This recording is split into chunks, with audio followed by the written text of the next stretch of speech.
Guys, this is your girl Renee, and I just got back from the movie. We went to the movies to see Jurassic World Rebirth. And for all my new subscribers, when I go to the movies, I always come back and give you like a little synopsis of the movie. I'm not going to tell you everything that happened in the movie. I'm just going to tell you enough to get you all hyped up so you want to go and see the movie yourself. And every time that I go to the movie, if I come back with a full bag of popcorn, almost look at that. It seems like the bags are getting smaller and smaller at the movie theaters because the bags used to be up here. Now the bags are shrunk all the way down here. But usually I have in my popcorn, I usually put some gummy bears or have some M&Ms. And usually if I'm doing the Welch's, and I only eat Welch's because I tried different other gummy bears, and child, those things taste like eating a tire. No flavor, no taste. It's just tough like a tire. And my little teeth is not going through all that to be trying to chew some hard rubber.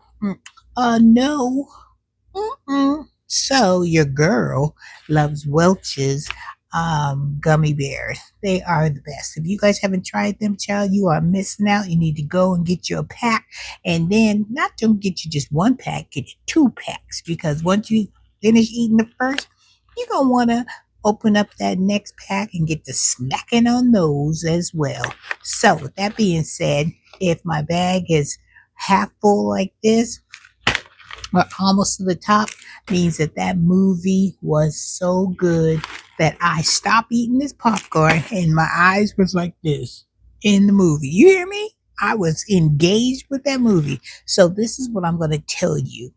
Soon as you get there, make sure you secure all your goodies. You hear me? Make sure you have your popcorn in your lap. Make sure you have your drink in your cup holder. If you have your little candy, make sure it's either already blended into your popcorn or you have it in your purse, in your pockets, in between your legs, on the side of you in your seat, wherever. Just secure your goodies down. Because I'm going to tell you this, soon as the movie begins, with less than 5 minutes, maybe 2 minutes, maybe a minute, child, I'm telling you, if your stuff is not secure, it's going to be all over the place. Popcorn everywhere, candy everywhere. You might even hit your drink, because when you see what happens at the very beginning will set the tone for the rest of the movie. That's all I can say about that. Then once you get over that, it's like going up a roller coaster. You know, you just going and going and going, and all of a sudden, whew, you go down the track straight down. That's how you're going to feel the first 1 minute or 2 minutes into the movie. This movie is a movie that you have to see.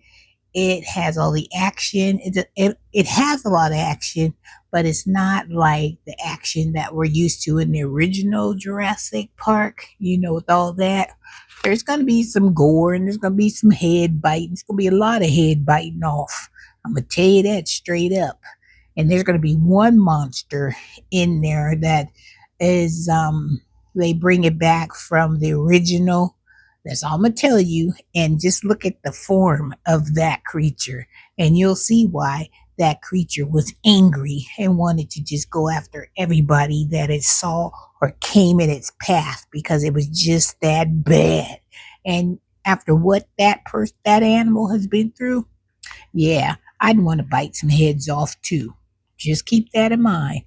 So if you haven't seen it, you need to see it. Out of a rating from 1 to 10, I give this bad boy a 9. Sorry, I got a little bit left of my A&W root beer, and I'm gonna take a swig because I got something in my throat. I know you're like, Renee, get a glass. Child, there's only a little bit of this soda left in this bottle, so I'm gonna do what I do.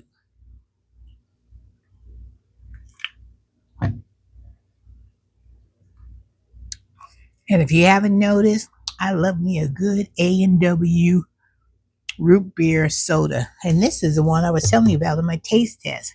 It's the zero sugar root beer, A&W. Don't sleep on this either. Don't sleep on this because this is good. Okay, enough about my soda. Let's get back to the movie. So it was some of the people in the movie, whatever happened, just say they deserve what they got because what they put out, it came back and it bit them in the kabuka. Yep, I said it, kabuka.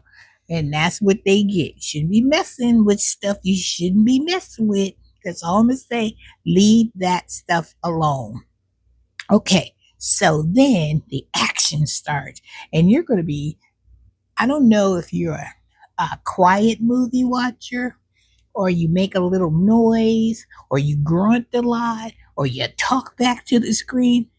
Well, I'm one of those people that talks back to the screen. So if you're not the type of person who likes to sit next to the person that talks back to the screen, I'm not overly loud, but I make my presence known, especially if I see something that they shouldn't be doing or I'm trying to warn them of something that's about to happen and they just don't see it. Well, I could say there was a few spots in the movie I was talking my behind off. I was talking to my husband too, and he was talking to me. So we come together like this because he's a movie whisperer. I'm a movie shouter. So he whispers, I shout. Well, I don't shout like really, really loud, but I shout enough to where he can hear. And you know what the best part is? There was hardly anybody in the movies. It was like I maybe like 15 people, and that's what I like. And I always like to sit up at the top with nobody behind me. So there's a wall in between, and we're like the walls here, and we're sitting right here against the wall. So there's nobody walking behind me and whatever. So I love that. And then it was just a nice quiet atmosphere except for when we got to talking.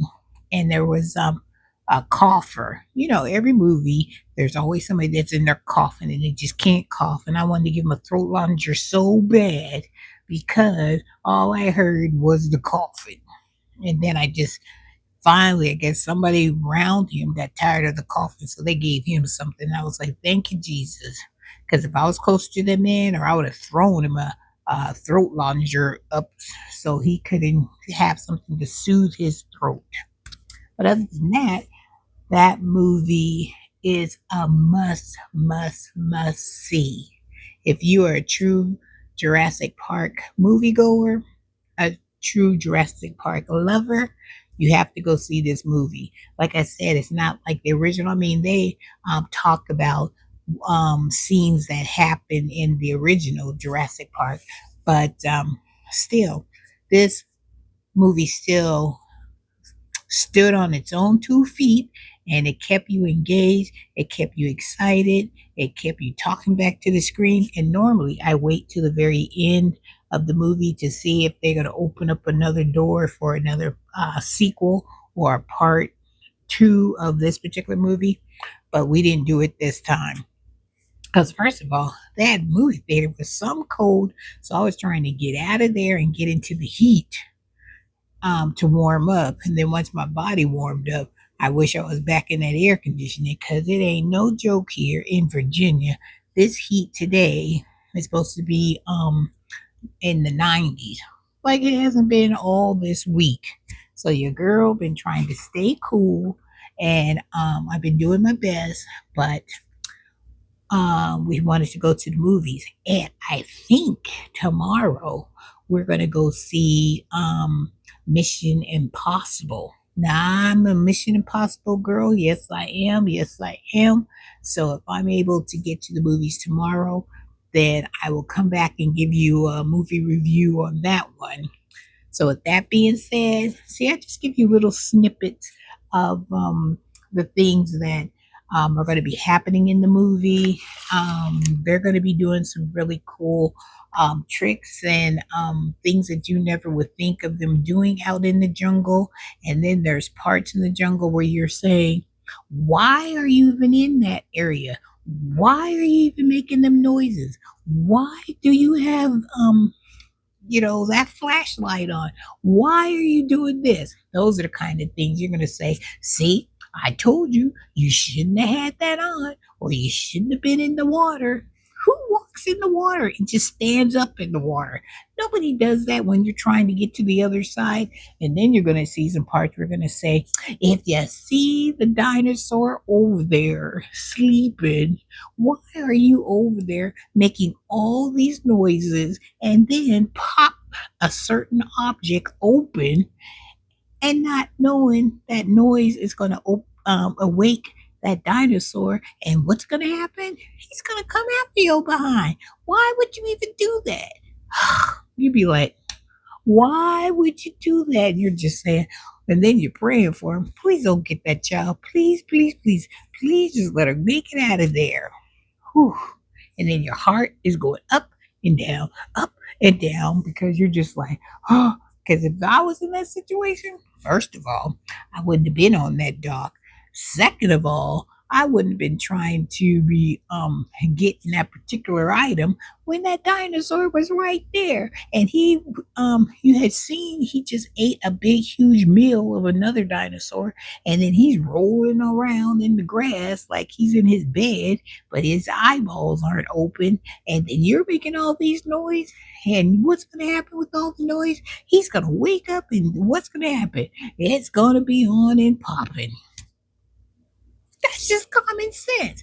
But I know they have to keep you on the edge of your seat, because that's part of the premise of the movie, of being in the Jurassic Park dinosaur.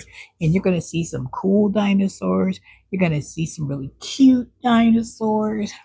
This movie is for a kid can see that, because it's not really all that gruesome and all that, all that gore and stuff. It's not all that. They just, whatever happens, it happens quick, and you be like that when it all goes down. So the kids can come see it. I wouldn't bring like 5 and under to that movie, but I would say 5 and up be perfect. It's okay. Just give them some popcorn, give them some candy, get them a good little drink, and child, it'll be all good in the neighborhood. Well, I just wanted to give you that little insight of the movie that we went to go see, Jurassic World Rebirth. It's pretty good. Like I said, it is a movie you have to put on your must watch this summer. And like I said, tomorrow, if we go to see Mission Impossible, then I'll come back and I'll show you, well, I'll tell you a little bit about that, if it's a thumbs up or a thumbs down. Well, Jurassic Park is a thumbs up, and I enjoyed it. You must have known I enjoyed it, because I didn't eat half my popcorn. I always bring my popcorn home either almost at the top, meaning I really liked the movie, and I was too much into the movie where I couldn't eat it all, or half my bag is empty, and that movie was so boring. That's all I could do to keep me entertained, was to eat this popcorn. So, Jurassic Park, thank you for making this wonderful movie, and I will enjoy all your upcoming movies. Oh, and one more thing. Some of the upcoming movies are some of them. You're like, who the heck would make that movie? I ain't going to see that movie as much as movies cost these days. Girl, child, please. No, but they're coming out with a Wicked 2. Yep, a Wicked 2, but that's not coming out until November. They have a Fantastic Four rolling out, and that doesn't come out until I think November. And then they have a few gory ones. See, a girl is not a scary movie type of girl, so I'll never go to those movies. But they have a lot of those gory horror movies rolling out. I'm more into action, comedy, romance. I want to laugh. I want to cry. I want to just be happy, and I want action. I want people to get out there, jump out of planes, jump off of cliffs, and do all these cool tricks. And oh, they have I want to see the Karate Kid movie, but I think that movie's already, I waited too long, so I couldn't be able to see that one. But they have a lot of good movies coming out. in the movie. So I will keep you updated on that as they come out because I'm a DC and I'm a Marvel fan. Oh, and some of the DC characters, if you are um, a DC lover, the DC Legends, there's a lot of those characters that are playing in not DC movies, comic book movies, and like they're just playing in regular movies. Because when I saw two of them, I said, "What are he doing in there? What's she doing in there?" This is a totally different role from their superhero characters. So if you see the previews and you're a DC or Marvel character fan, then you'll say, "Oh, that's what Renee was talking about." And like I said, if you've already seen this movie, make sure you put it down in the comments and let me know what two DC or Marvel characters I'm talking about in the comments. Let me know. And do you think that the role that they're going to play is going to be, I don't know, would you rather them stay as a superhero or do you like them just being a regular, plain Jane type of character? Let me know. All right, guys. Well, I'm going to leave it here. So, this is your girl, Renee, with the new another movie review. Let you know that Jurassic World Rebirth is a hit. You have to go see it. All right, guys. Have a wonderful day. Have a blessed day and I will see you in my next movie review. What a good day to go to the movies. All right, guys, take care.